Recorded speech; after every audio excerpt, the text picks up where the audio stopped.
Good morning बच्चों। ये हिंदी व्याकरण आपके सामने क्लास 4 पहला पाठ है, जिसे पूछा गया है भाषा किसे कहते हैं।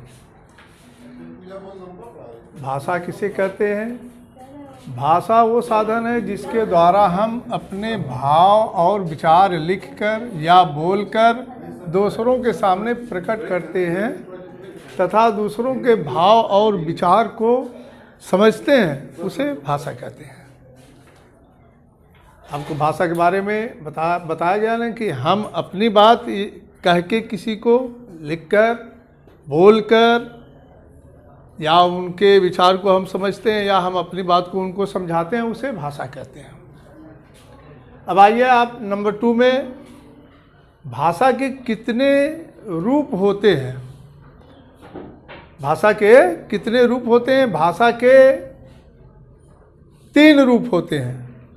भाषा के 3 रूप होते हैं। कौन कौन से 3 रूप होते हैं?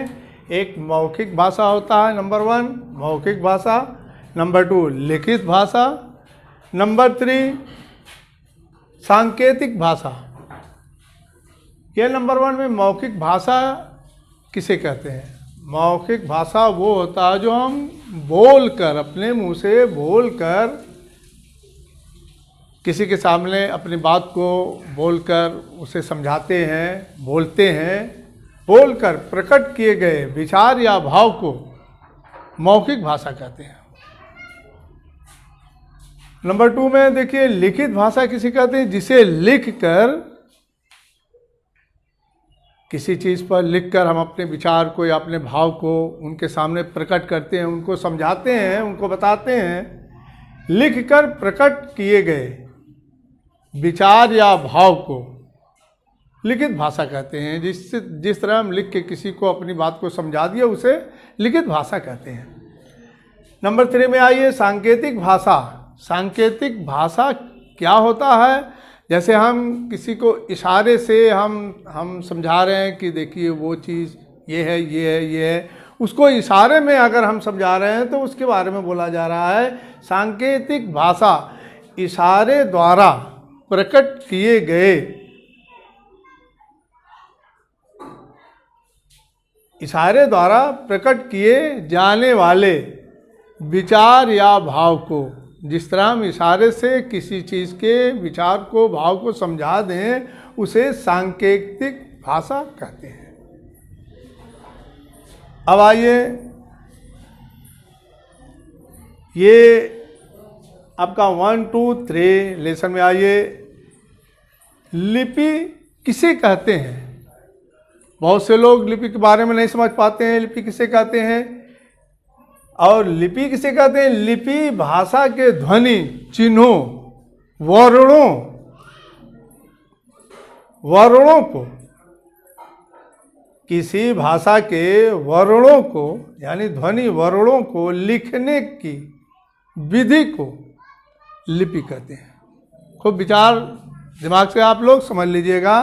किसी भाषा के ध्वनि, चिन्हों यानी चिन्हों की जगह पर जो ब्रैकेट में आपको वर्णों लिखा गया है, ये चिन्हों की जगह पर ये चिन्हों को ही वर्ण कहा जाता है। किसी भाषा के ध्वनि, चिन्हों, वर्णों को लिखने की विधि को लिपि कहते हैं। अब आइए नंबर 4 में, व्याकरण किसे कहते हैं?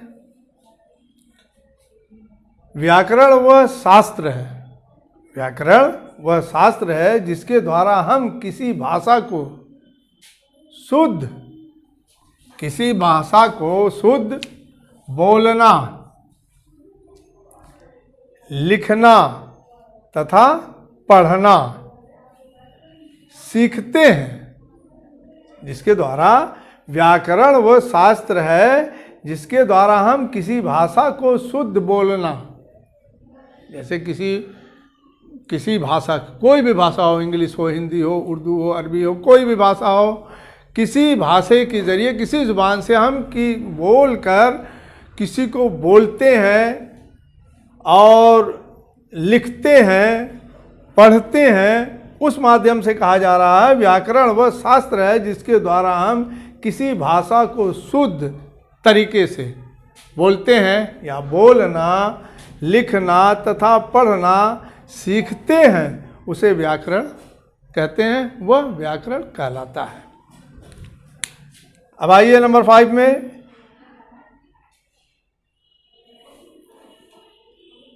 व्याकरण के कितने अंग होते हैं? व्याकरण कितने अंग के होते हैं? व्याकरण के 3 अंग होते हैं। कौन कौन से अंग होते हैं? व्याकरण के 3 अंग कौन कौन से होते हैं?